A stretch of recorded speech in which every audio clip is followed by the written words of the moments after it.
Abati Dinas Basing 1.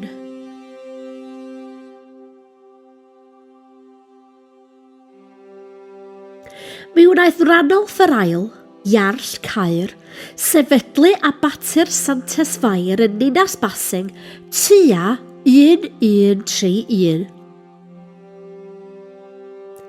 Yn 1147 mi ddaeth Abati Dinas Basing yn Abati Sistersiaidd.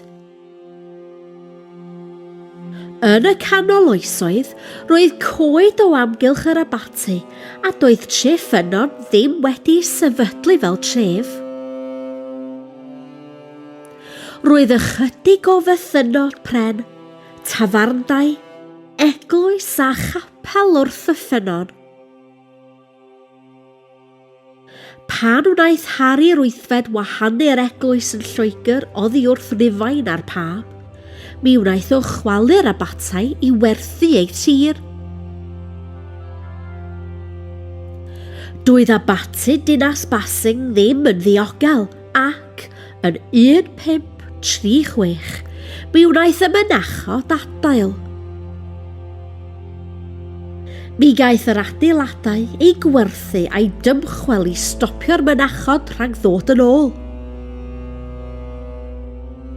Dros y blynyddoedd roedd pobl yn dwyn cerrig o'r adfeilion mwyn codi melinau yn Nyffryn Maes Glas.